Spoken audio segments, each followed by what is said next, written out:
A teoria de Schrödinger. Nós vamos dividir a teoria de Schrödinger em 4 partes. Na primeira parte, nós vamos tratar Schrödinger e as ideias de de Broglie, as condições que a equação de Schrödinger deve satisfazer, a interpretação da função de onda de Schrödinger. Na segunda parte, a equação de Schrödinger independente do tempo e as propriedades matemáticas das funções de onda e das funções próprias. Na terceira parte, a teoria clássica de ondas transversais em uma corda tensionada, valores esperados de operadores diferenciais e o princípio da incerteza de Heisenberg. E finalmente, na quarta parte, vamos fazer uma aplicação da teoria de Schrödinger com um posto de potencial unidimensional. Então a pergunta principal é a seguinte: se a matéria é onda, qual é a forma dessa onda? O de Broglie propôs que associada à matéria existe uma onda, mas qual seria a forma dessa onda? A resposta veio com Schrödinger, com a sua famosa equação, a equação de Schrödinger, que nós vamos tratar agora. Então, terceira parte, Schrödinger e as ideias de de Broglie, condições que a equação de Schrödinger deve satisfazer e a interpretação da função de onda de Schrödinger. Bem, o de Broglie propôs que a cada partícula deve existir uma função de onda correspondente, cujo comprimento de onda é dado por essa relação, a constante de Planck dividida pelo momento, né, e a frequência dada por essa expressão utilizada por Einstein no efeito fotoelétrico, que é a energia total dividida pela constante de Planck, onde o H é a constante de Planck, P é o momento e E a energia total da partícula. Bem, na sua interpretação, o Schrödinger partiu da energia total clássica, que é a energia cinética, P ao quadrado sobre 2m, mais a energia potencial, onde m é a massa de repouso e v é a energia potencial. Então, na sua equação para a energia, Schrödinger utilizou a equação clássica. Ele não utilizou a teoria da relatividade especial. Então vamos partir desta expressão da energia clássica para chegarmos na equação de Schrödinger. Bem, para isso nós devemos garantir que a velocidade de grupo, definida pela derivada da frequência em relação ao número de onda, né, se mantenha, seja associada com a velocidade v da partícula. Então nós queremos que a velocidade de grupo, definida desta forma, seja exatamente igual à velocidade da partícula.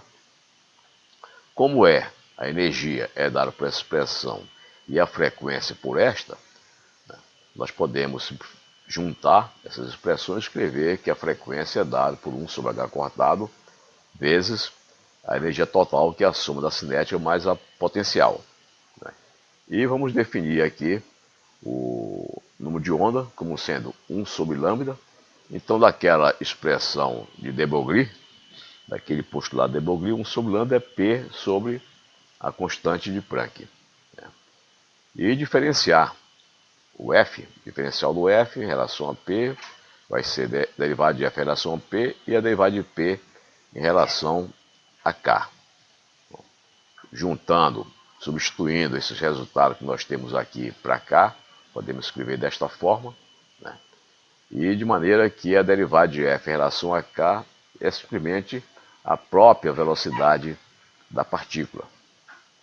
Bom, juntando a primeira equação com esta última, nós chegamos à conclusão de que a velocidade de grupo da onda é exatamente a velocidade da partícula que está associada a esta onda. Então isso foi uma hipótese de de Broglie que chegou a esta conclusão, que a velocidade de grupo é igual à velocidade da própria partícula. Bem, então vamos ver as condições que a equação de Schrödinger deve satisfazer. Deve ser consistente com essas equações que nós apresentamos, onde esta primeira é dada pelo postulado de Broglie, a segunda é a frequência e a terceira é a energia total clássica da partícula. Deve ser linear, ou seja, se Psi1 e Psi2 são soluções da equação de Schrödinger, então a combinação linear das duas soluções também deve ser uma solução desta equação que nós estamos buscando. Então, isto aqui vai assegurar a existência do fenômeno da interferência, representado por essas equações, a interferência das ondas. Então, a partícula, a onda que nós estamos buscando, associada à partícula, deve satisfazer a existência da interferência.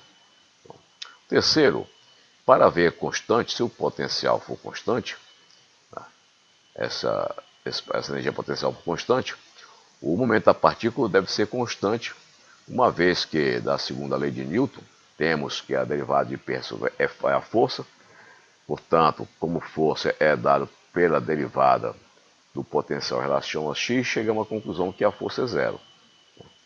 Então, para o potencial constante, a força agindo sobre a partícula é zero, portanto, nós podemos considerar, nesta condição, que a partícula é livre de qualquer força. Portanto, se o momento e a energia potencial são constantes, e a energia total também é constante, o K, o número de onda, é P sobre H e F é isso, ambos são constantes. Então é necessário que a equação de Schrödinger tenha a solução de ondas progressivas oscilatórias com o número de onda e frequência constantes, como estou mostrando aqui nas expressões em amarelo.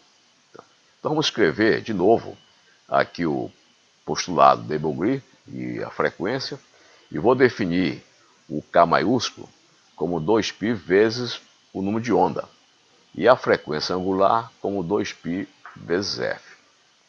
O que leva a escrevermos que o momento é h barra vezes o K maiúsculo e a energia é h barra vezes a frequência angular, onde este h barra que aparece aqui nada mais do que a constante Planck dividida por 2π. Assim, nós temos a energia total, o momento escrito desta forma, em termos de h barra, a energia também em termos de h barra e a frequência. A partir daí, como sabemos, a expressão para a energia total, então temos que a energia cinética, mas a potencial vai ser h barra vezes a frequência angular. Portanto, a equação de Schrödinger deve ser consistente com esta segunda linha aqui, com esta equação na segunda linha. Esta condição, que a função de onda deve ser linear, o que ela exige? Ela exige que cada termo dessa equação deve conter cada termo dessa equação que é contida em Psi de xt, a função de onda total, ela deve satisfazer essas derivadas aqui. Se a derivada de Psi de x, derivada segunda, etc., ou a derivada em relação a t, primeira, segunda, etc., então se existem as derivadas de Psi, derivada primeira de Psi, derivada segunda de Psi, etc., em relação a x e em relação a t, então cada uma dessas soluções, o Psi1 e o Psi2, devem satisfazer essas mesmas condições, deve ter as mesmas derivadas. Muito bem. Uma vez que o Psi é dado por essa expressão, então se eu derivar à esquerda, o Psi total, eu devo também derivar à direita. E quando eu faço isso, derivar a primeira em relação a x, a mesma coisa derivar a primeira em relação a x do lado direito, nós vamos encontrar isto, uma vez que a 1 e a 2 são constantes. Se eu derivar n vezes, eu vou ter também que a enésima derivada de Psi vai ser igual a 1 vezes a enésima derivada de Psi1 mais a 2 vezes a enésima derivada de Psi2, exatamente como nós temos aqui na primeira linha, para a função de onda total, que é uma combinação linear da função de onda 1 e a função de onda 2. Então as derivadas também, as derivadas da função de onda total também vão ser combinações combinação linear vão ser combinações lineares das derivadas de Psi1 e da derivada de Psi2, como está aqui na última linha. Então, se fizermos isso para x, podemos também fazer o mesmo procedimento para t. E vamos encontrar que a derivada primeira em relação a t é igual a 1 a derivada primeira em relação de Psi1 em relação a t, mais a 2 derivada primeira de Psi2 em relação a t. E aqui também, a enésima derivada de Psi em relação a t vai ser a 1 vezes a enésima derivada de Psi1 em relação a t, mais a 2 vezes a enésima derivada de Psi2 em relação a t. Então, para V0 constante, onde V0 é o potencial, né, a partícula é livre, e escrevemos a expressão da energia desta forma que está aqui, com este K maiúsculo, né, que está associado com o número de onda, e o ômega, que é a frequência angular. E vamos buscar uma solução da partícula livre desta forma, de cosseno e seno, onde acrescentamos este parâmetro gama, que é uma constante a ser determinada. Então nós teremos como solução uma combinação linear do cosseno e seno, e o gama será determinado. Derivando o lado esquerdo do lado direito em x, né, a primeira derivada desta primeira linha, a segunda derivada em x da segunda linha, e a última linha seria a derivada de Psi em relação a t. Muito bem. Voltando, né, para a partícula livre, aquelas equações, aquelas soluções, né, deve ser consistente com esta equação aqui, que é a equação da energia total, né, como a derivada segunda,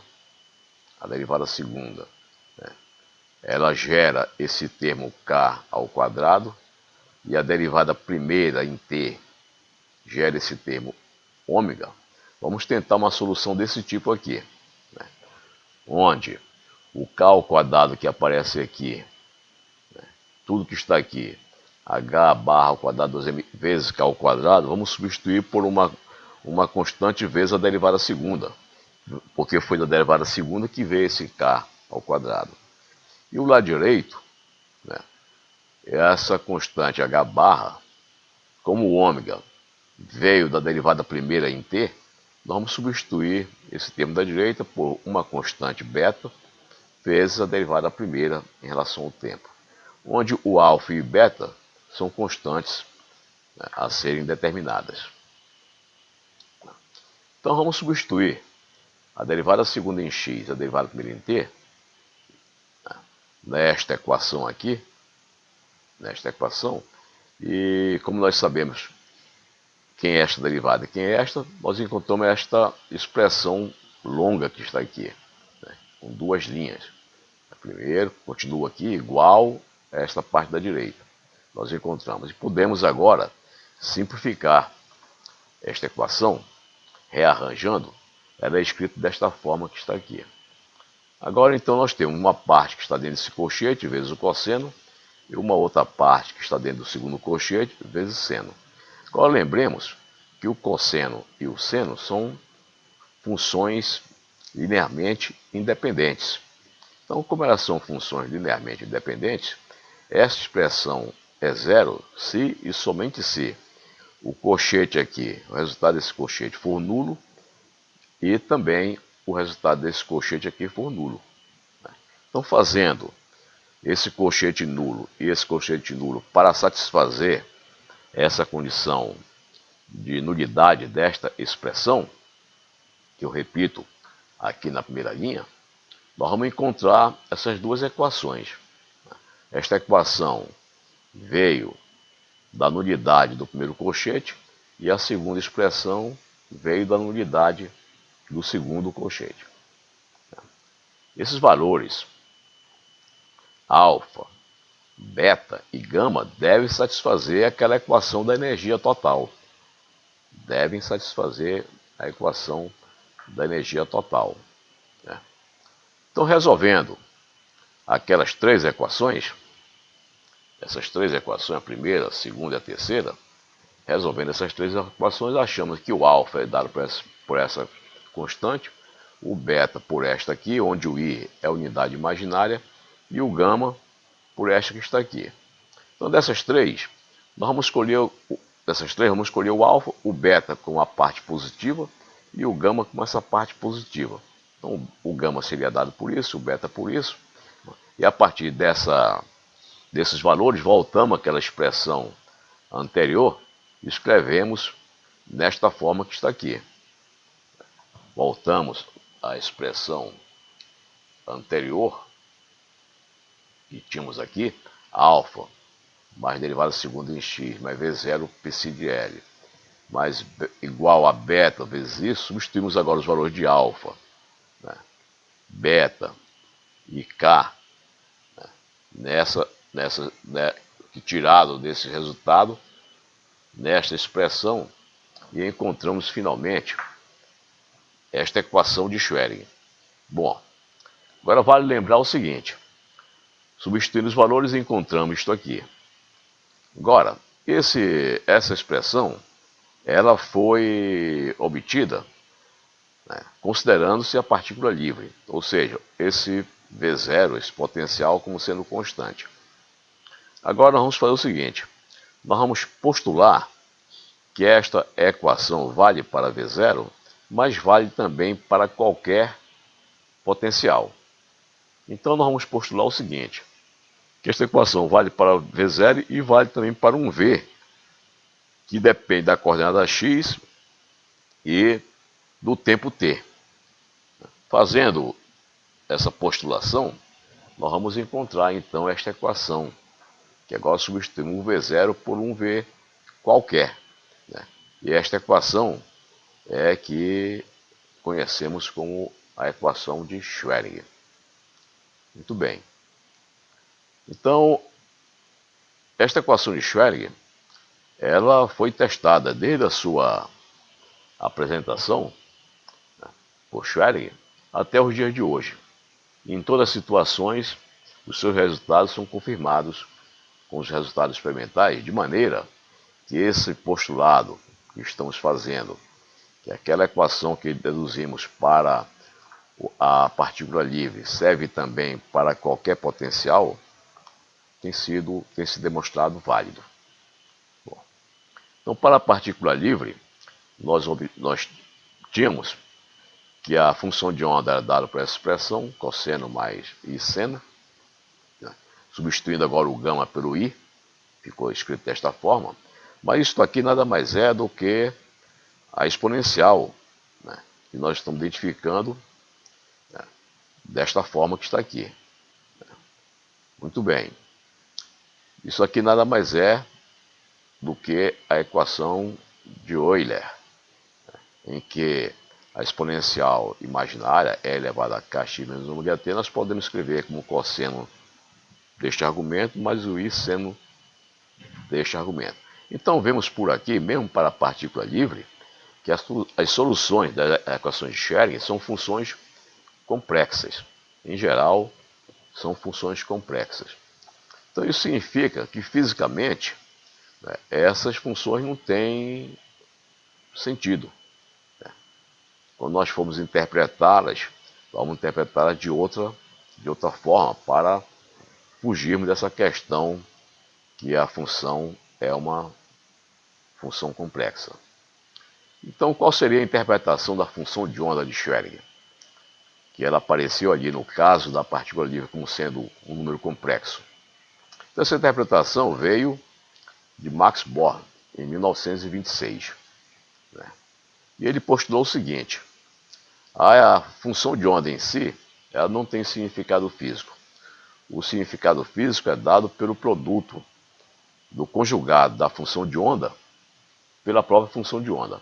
Então, esse produto, o conjugado da função de onda pela própria função de onda, ele definiu como sendo a densidade de probabilidade de nós encontrarmos a partícula entre uma posição x e uma posição x mais dx. Então, isso aqui é uma interpretação dada por Born e tem sido utilizada até hoje. Então, em todas as aplicações que foram utilizadas as equações de Schrödinger, em todas elas, essa definição de densidade de probabilidade como sendo Psi estrela vezes Psi tem se confirmado. E o produto dessa densidade vezes o dx nos dá a probabilidade de encontrar a partícula nesse intervalo x mais dx. Muito bem. Mesmo Psi sendo um número complexo, como é o caso lá da função de onda da partícula livre, mesmo assim, esse produto vai dar um número real. Então, está coerente com a definição de densidade de probabilidade, que tem que ser um número real. Então, nós podemos escrever o Psi como sendo uma parte real, mais a unidade imaginária vezes a parte imaginária da função. E o seu conjugado desta forma: a parte real menos I vezes a parte imaginária da função. Podemos também escrever esse Psi dessa forma e o conjugado dessa forma, né? Mas nós sabemos que podemos expandir, né, o E elevado a IZ, onde Z é um número real, podemos expandir nesta série de Taylor aqui. Né? Ou, simplificando, podemos escrever dessa forma aqui. Ou ainda, simplificando, separando a parte real da parte imaginária, escrevemos desta forma que está aqui. Então, essa exponencial E elevada a IZ, eu posso escrever como sendo duas séries, uma soma de duas séries. Uma série, né, correspondente à parte real, mais I vezes a outra série correspondente à parte imaginária. Então, da série de Taylor, eu posso escrever que E elevado a IZ é dado por isso aqui, onde estou escrevendo isso em termos de uma parte real e outra parte imaginária. Agora, se nós olharmos para essas duas partes, real e imaginária, nós identificamos que esta parte aqui, esta parte real, nada mais é do que o cosseno de Z. E esta parte que ficou entre os parênteses aqui, a parte imaginária, nada mais é do que o seno de Z. Então daí, né, a gente conclui que E elevado a IZ é cosseno de Z, sem dizer que é aquela expressão do Euler. Então IZ é cosseno de Z mais I seno de Z, que é a forma de Euler, e nós sempre vamos usar bastante esta forma que eu estou apresentando para vocês aqui, uma dedução bastante simples, a partir de uma série de Taylor fazendo, identificando essa primeira parte aqui como sendo a série de Taylor para o cosseno e essa segunda parte a série de Taylor para o seno. Então essa é uma expressão importante, uma das expressões mais importantes na matemática, que nós vamos utilizar muito na mecânica quântica. Bom, então vamos calcular esse produto aqui, que é a densidade de probabilidade. Então eu escrevo que o Psi é dado por esta forma, uma parte real mais uma parte imaginária, e o conjugado é dado por esta forma aqui, a parte real menos I, a parte imaginária. Fazendo o produto, nós vamos ter isso, de maneira que Psi estrela vezes Psi vai dar o quê? O quadrado da parte real mais o quadrado da parte imaginária. De maneira que este produto sempre será um número real positivo, justamente como se deseja para uma densidade de probabilidade.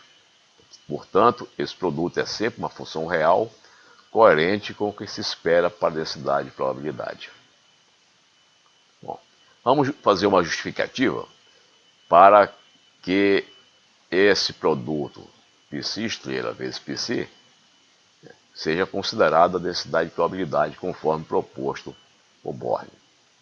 Então vamos partir aqui da equação de Schrödinger e vamos escrever a mesma equação de Schrödinger considerando o conjugado.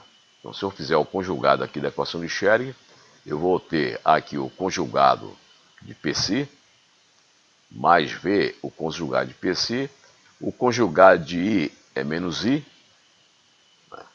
e aqui o conjugado do Psi, onde I estrela é igual a menos I. Então partimos da equação de Schrödinger e aqui o conjugado da equação de Schrödinger. Bom, vamos multiplicar esta primeira linha por Psi estrela e a segunda linha por Psi. Como essa primeira linha não tem Psi estrela, vamos multiplicá-la por Psi estrela. Como a segunda linha não tem Psi, vamos multiplicá-la por Psi. Quando fazemos isso, temos essas duas equações aqui. Obtemos essas duas equações que vieram, a primeira veio do produto da primeira equação por Psi estrela, e a segunda veio do produto da segunda equação aqui de cima por Psi. Agora vamos subtrair a primeira pela segunda. Quando fazemos a subtração da primeira pela segunda, encontramos esta equação, onde já está arranjado. Arranjamos uma parte aqui do lado esquerdo e outra parte do lado direito. Esse rearranjo aqui, eu posso escrever desta forma que está aqui. Por quê? Porque o que está dentro do parênteses do lado direito, essa expressão dentro do parênteses do lado direito, nada mais é do que a derivada do produto de Psi estrela por Psi. Se nós aplicarmos aqui a derivada desse produto Psi estrela por Psi em relação a t, nós vamos obter essa expressão que está dentro do parênteses. Então, agora esta segunda equação, eu posso colocar a derivada primeira em evidência aqui, colocar para o lado de fora e escrever essa segunda equação desta forma que está aqui. De maneira que se eu aplicar o operador diferencial nesta função que está dentro do parênteses, eu vou recuperar esta função que está aqui na segunda linha. Então, é apenas uma forma de nós rearranjarmos a primeira equação que escrevemos aqui em cima. Muito bem. Ou ainda, trazendo tudo para o lado esquerdo, essa parte do lado direito trazendo para o lado esquerdo, podemos escrever esta equação desta forma que está aqui. Agora vamos fazer o seguinte. Esse produto aqui, eu vou chamar de ρ. Esse produto eu vou chamar de ρ. E isso que aparece aqui, H sobre 2MI, φ estrela vezes a derivada em relação a x, menos φ vezes a derivada de φ estrela em relação a x, eu vou chamar de J. Vou chamar isso aqui de ρ, uma densidade, e aqui de J. E substituindo aqui, temos uma expressão desse tipo. Então aqui, essa expressão ficou escrita agora como derivada parcial de ρ em relação a t mais derivada parcial de J em relação a x. Então o que eu estou fazendo aqui, nessa equação em fundo amarelo, é apenas substituir o ρ, este ρ, aqui no primeiro termo, e o J aqui no segundo termo desta primeira equação. Essa equação que aparece aqui, nada mais é do que a equação da continuidade. Eu estou fazendo uma analogia com o movimento dos líquidos. No movimento dos líquidos, o ρ representa a densidade do líquido e J o fluxo de massa do líquido. Então, com esse arranjo, nós chegamos a uma equação equivalente à equação clássica do movimento dos líquidos, onde o ρ seria a densidade do líquido e J o fluxo da massa líquida que está se movimentando. Então, a equação de Schrödinger, se nós identificarmos ρ como a densidade de probabilidade, então aqui nós temos então a equação da continuidade, onde o ρ seria a densidade de probabilidade e J a do fluxo das partículas. Então a definição dada por Max Born da densidade de probabilidade, ela está coerente com a equação da continuidade. Isso é um bom sinal, né, para continuarmos levando em frente esta definição de densidade de probabilidade dada por Max Born, né, em que ρ é dado pelo produto da função de onda vezes o seu conjugado, né, e que nos diz, que nos dá o quê? A probabilidade de encontrar uma partícula entre uma posição x e uma posição x mais dx. Então essa densidade, essa interpretação da função de onda, né, dado pela densidade de probabilidade de encontrar a partícula entre uma posição x e mais dx, é que vamos levar para frente e sempre interpretaremos a função de onda de Schrödinger não pela função de onda em si, mas pelo produto dela, pelo seu conjugado, que nos dá a densidade de probabilidade. Então, com isso, encerramos a primeira parte desse tópico, a teoria de Schrödinger.